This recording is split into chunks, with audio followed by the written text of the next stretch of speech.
Dengue মা, চালটা নিয়ে আয় তো। মা, এতটুকুই তো চাল আছে, কালকে আমরা কি খাবো? আচ্ছা দে, আজকে তো হয়ে যাবে, কালকে চিনতে কালকে দেখা যাবে। ঠিক আছে। মেয়েকে তো বলে দিলাম, কিন্তু কালকে কি যে খাবো, হাতে তো 1 টাকাও নেই। কেউ আবার আমাকে কাজও দিতে চায় না। হর হর মহাদেব। মা, মা, বাড়িতে কেউ কি আছেন? আমাকে একটু সেবা দেবেন, আমি ভীষণ ক্ষুধার্ত। হ্যাঁ বাবা, অবশ্যই। এই যে আসন গ্রহণ করুন, আমি আপনার জন্য সেবা নিয়ে আসি। মা, তাহলে তুমি কি খাবে? কিছু হবে না বাবা, তুই খেয়ে নে।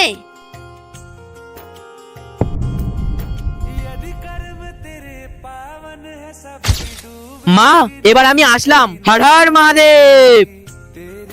আরে সাধু বাবা তো তার ব্যাগ রেখে চলে গেছে। আরে সাধু বাবা কোথায় চলে গেল? এতগুলো টাকা, তার মানে नारायण मिल जाए।